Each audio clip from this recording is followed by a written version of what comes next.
안녕하세요. 이 시간에는 앞 시간에 예고한 바와 같이 법정지상권 분석의 4가지 단계에 대하여 말씀을 드리겠습니다. 법정지상권을 분석하는 4가지 단계에 대하여 잘 이해한다면 어려웠던 법정지상권이 쉽고 가깝게 느낄 수 있을 겁니다. 자, 필자의 방송을 처음 들으시는 분들도 계시겠지만 필자는 경매와 관련한 다수 책자를 집필하였습니다.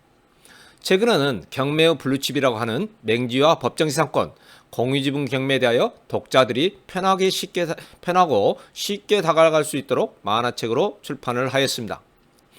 또한 필자는 현재 의정부에서 세형 경매 학원을 운영하면서 강의를 하고 있습니다. 자, 앞 시간에는 법정지상권을 분석하는 것에는 4가지의 단계가 있고 이 4가지의 단계를 거치면 법정지상권을 완벽하게 분석할 수 있다고 말씀을 드렸습니다. 그 순서로 첫째, 토지와 건물 등기가 있는 경우와 둘째, 건물 등기가 없는 경우 분석 방법, 셋째, 세움터에서 확인하는 방법, 넷째, 대출 당시 감정평가서로 확인하는 방법이 있다고 말씀을 드렸습니다. 자, 이제 이 4가지 단계를 차례대로 알아보기로 하겠습니다. 자, 먼저 토지와 건물 등기가 모두 있는 경우 분석 방법입니다. 이런 경우는 분석하기가 아주 간단합니다. 필자가 사용하는 방법인데 먼저 이렇게 2개의 선을 긋기를 바랍니다. 그런 다음 토지와 건물의 소유권 변동 상황을 기재하고 토지와 건물이 소유권이 달라지는 시점을 찾으면 됩니다. 바로 그 시점이 법정지상권이 성립하는 시점이니까요. 이런 경우 우리 소유권을 이전하는 시점이 법정지상권이 성립하는 시점입니다. 자, 그런가 하면은 토지와 건물 등기가 있는 경우 토지의 근저당권이 설정되고 그 이후에 건축이 되었다면은 법정지상권을 판단하는 시점은 근저당권 설정 시점입니다. 왜냐하면은 토지의 근저당권을 설정한 후 건물을 신축했는데 법정지상권을 인정해 준다면은 근저당권자의 권리를 침해하기 때문입니다. 이런 경우는 근저당권 설정 이후에 건축이 되었으므로 법정지상권은 성립하지 않습니다. 자, 다음으로는 건물 등기가 없는 경우 확인 방법입니다. 미등기나 불법 건축물의 경우에는 건물 등기가 없습니다. 이런 경우에는 어떻게 법정지상권을 분석해야 하는지를 보겠습니다. 앞에서 토지와 건물의 등기가 있는 경우와 같이 일단 2개의 선을 그어놓고 시작을 해야 합니다. 자, 이런 경우 건물 등기가 없으므로 이성지도나 항공지도를 보도록 하겠습니다. 다음이나 네이버에 지도 서비스가 되니까 그걸 보시기 바랍니다. 자, 카카오맵에서 장소를 선택한 후 오른쪽에 있는 스카이뷰를 누릅니다. 그러면 최근 사진은 현재 화면에 보이는 사진이고 2008년까지의 위성 사진이 나와 있습니다. 지역에 따라서 촬영이 되지 않는 연도가 있습니다. 다행히도 이런 경우 아니면 이 2단계에서 분석이 완료됩니다. 자, 그러나 불행하게도 항공지도를 보니까 2015년도에는 건물이 보이지 않지만 2016년에는 건물이 보이는 경우가 있습니다. 이런 경우 건물의 건축은 2016년 1월 1일부터 12월 31일 사이입니다. 그러나 이 위성지도에는 촬영한 열흘일이 나오지 않습니다. 만약 근저당권 설정한 일자가 2016년 7월 12일인데 건물이 그 이전에 건축이 되었다면 법정지상권이 성립되는 것이고 그 이후에 건축이 되었다면 법정지상권은 성립되지 않는데 말입니다. 자, 이런 경우는 하나의 지도를 더 찾아봐야 합니다. 국토교통부 산하 국토지리정보원 사이트가 있습니다.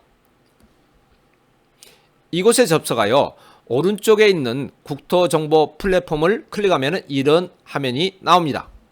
자, 여기서 통합 검색란에 주소를 입력하고 검색을 하면은 이런 화면이 나옵니다. 자, 여기서 빨갛게 표시된 것을 클릭하면은 이런 화면이 나올 겁니다. 즉, 이 주소에 대한 항공사진이 38건이 있다는 겁니다.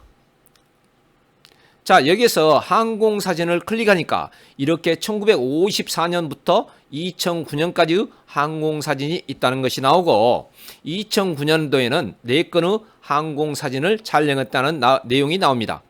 물론 촬영 일수도 이렇게 5월 19일, 5월 20일, 6월 18일이라는 것이 나옵니다.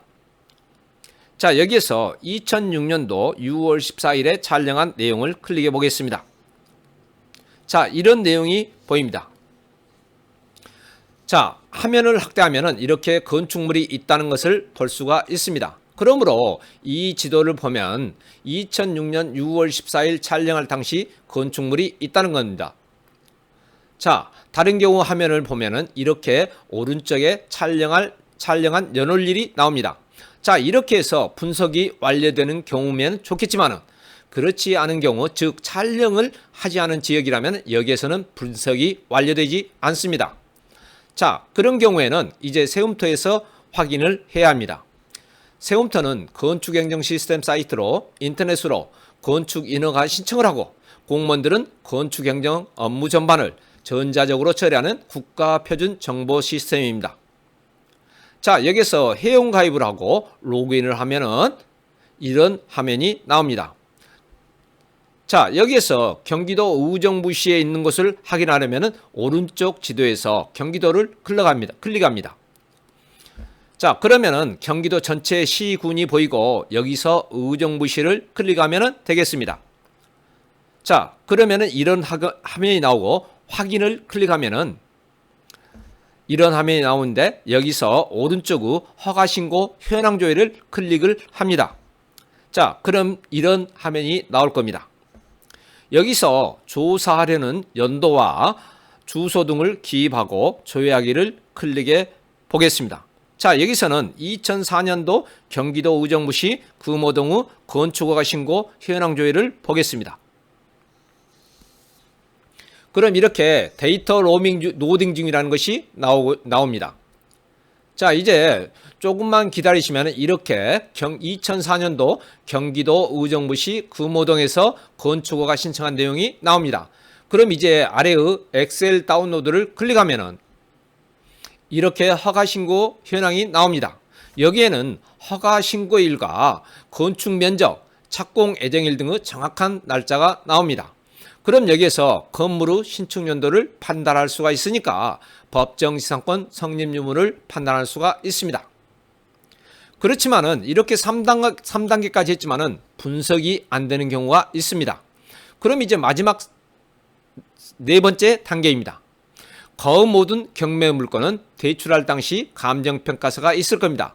이 감정평가서를 보면은 감정평가사가 현장을 방문한 기준 시점이 있습니다.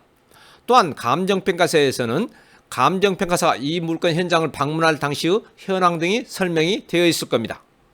나대지 상태 또는 건축 중이었다는 내용이 반드시 있습니다.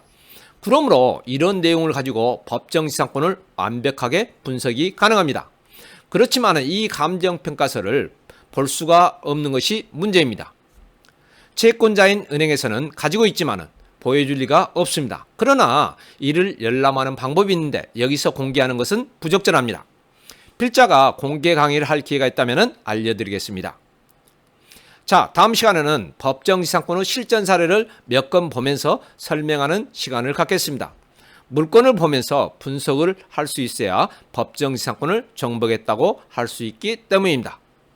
자, 필자는 여러분들과 소통하기 위하여 평소에 여러분들이 궁금하게 생각했던 내용이나 방송을 해줬으면 하는 내용을 받아서 방송도 할 계획입니다. 방송을 원하시는 내용이나 주제를 올리시기 전에 구독과 좋아요를 꾹 눌러주시기 바라며 필자가 강의하고 있는 의정부 세영경매학원에 들리실 기회가 있다면 실제 강의를 한번 들어보시는 것도 언제든 환영합니다. 자, 이상으로 마치겠습니다. 감사합니다.